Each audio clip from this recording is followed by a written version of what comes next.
Welcome to the CADWOLF tutorial on our Python code.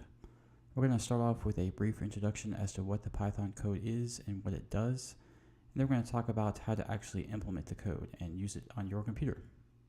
Whenever you open a web page, you download both the source code and the data to your personal computer. The functionality of a website is usually just to act on that data, to update it, to send it back to the server, and maybe get some more data from the server. So we download the data in the code, and it's shown in a browser, something like Chrome or Safari. Now, all of the interactions with the web page takes place in a language called JavaScript. And CADWOLF is no different in this respect. All of the equations that you solve, the plots that you make, anything you do in one of our documents or workspaces is all carried out in JavaScript.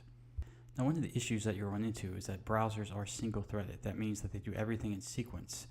So if you're solving an equation, say in a CADWOLF document, that equation has to be solved before the browser can really do other things like browse down on the web page or load new elements or anything like that. So to get around this, every time we solve an equation in CADWOLF, we spin up what's called a web worker.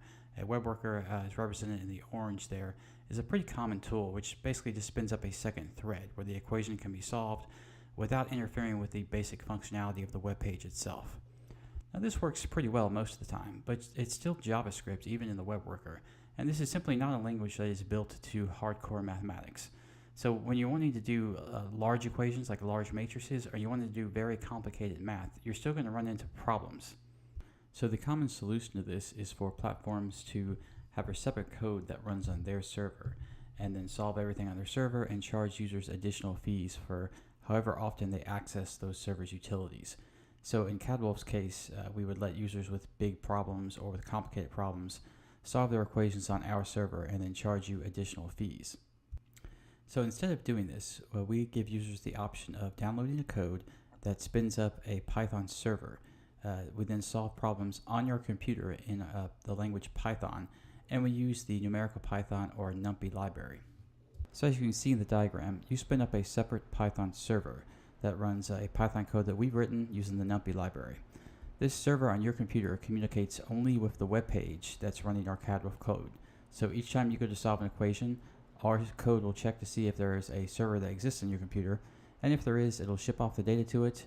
The Python code will solve that equation, send it back to that same window in the web browser, and then that web browser then communicates with our server to store that data. There is no direct connection between our servers and the Python server on your computer. So if you're using CADWOLF without the Python code, you're running pure JavaScript with a web worker to handle the equations. So the browser is having to handle what we call the document object model, or DOM, as well as solve all the mathematics. Now the DOM is the code representation of the page you're looking at. It handles all of the interaction between you and the page. So every time you click on everything, every time you hit enter, every time you scroll, as well as handling all of the arrangement of the elements on the page. So you can see you're going to very quickly run into a bad user experience. So by spinning up a separate Python server and taking the mathematics load off of the browser, you're going to have not only a better user experience with less browser locks, using the NumPy library just gives us a better range of functions that we can use mathematically. So the advantages of using the Python code are that you get to use a portion of your computer other than the browser. This gives a faster solution time as well as a better user experience because there are no browser freezes.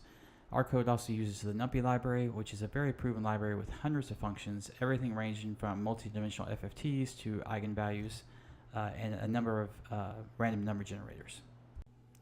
So to use our Python code, you have to do three things. The first is to download and install version 3 of Python. Now this is pretty straightforward. Python is very well established, and if you've got a Mac or similar computer, you probably already have it installed on your computer.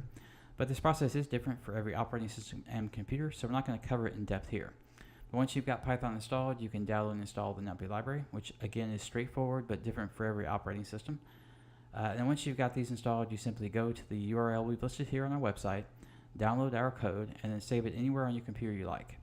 Then you open a command or console window, navigate to the location of that file, and then run the command shown here, which is Python or Python3 space eqsolver.py. And the 3 in Python 3 just ensures you're running version 3 of Python. So what exactly does our code do?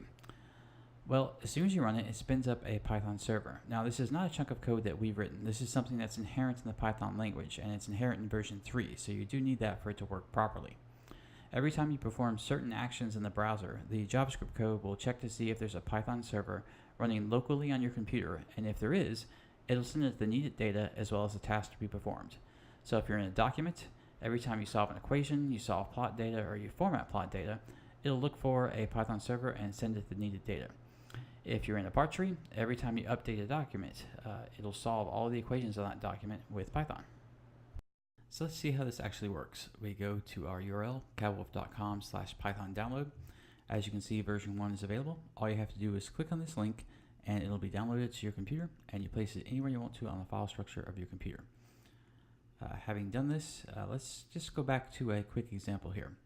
This is the quadratic equation example where we have 3 coefficients, and then we solve for the roots of the quadratic equation, a y function that plots it, and the actual plot itself. So let's change our a coefficient from 4 to 5. You'll see that the roots update, and then the function to be plotted is updated, and then the plot itself updates as well. Alright, so all of this is pretty standard. Let's go over to our command window. We've already navigated to where the file is located. We do a quick list, and as you can see, there it is, eqsolver.py. So let's run that function. Just type Python 3 space eqsolver.py. Hit enter, and what you'll see is you'll get a message indicating that the server is spinning up and running, and there it is. So now we go back to that very same window, having changed nothing, and we change the root back from 5 to 4, and you'll see that those same items update: the roots, the y function, and the plot itself. Note that the 2 functions that solve for the roots of the quadratic equation here made use of 2 built-in CADWOLF functions, the root function and the power function, and we didn't have to change anything after we spun up the server to get the same solution. That's because every function available in the JavaScript code is also available in the Python code. They get the same inputs in the same order and return the same values. You should be able to work as much as you want in the JavaScript code and then simply spin up a Python server like we did and continue working, with the only change being you've now removed some of that load from your browser and placed it on the Python code. Going back to our command window here, you can see that each time an equation is solved, a message is output saying, hey, I've gotten an equation, I'm about to solve it, and then another message is output saying, I've finished solving the equation and here's the answer. You can see that when the solution is a number, the number is displayed, but when it's a vector or a matrix, the size of the vector or matrix being returned is displayed. This just lets you know that, hey, the Python code is working and it did receive whatever action was triggered and it finished it. So while every JavaScript function is mirrored in the Python code, there are hundreds of Python functions that are built in, but available only when the Python server is running, only in the Python code. To avoid any confusion, we've namespaced these functions. The name of all these functions starts with numpy underscore followed by the name of the function. So we're looking at some of the financial functions here. This is the future value function. In the numpy library, the name for this is simply fv. That's how it's called, fv followed by its inputs for future value. If you want to use it in our code, you have to precede that name with numpy underscore. So numpy underscore fv followed by the inputs, and as you can see, it's solved here. So in addition to having the preceding numpy underscore, those are not displayed when the solution is displayed. As you can see, when it's displayed, you have a superscript py denoting that, hey, this is a function that was solved using Python. So when you call the function, it's numpy underscore fv, but when it's displayed, it's fv superscript python, or py. And you can see some of the other functions displayed here. All of these functions are described in the documentation showing their inputs. Let's look quickly at the solve function, and again, this is called with numpy underscore solve, and the solution is shown with solve superscript py. This is purely just to denote that this is a Python-based function. It's not available in the JavaScript code. Now, in the documentation workspace, there are 2 files that deal with the Python code. The first gives you a rundown of how to set up the server and run it, what was covered a little bit at the beginning of this video.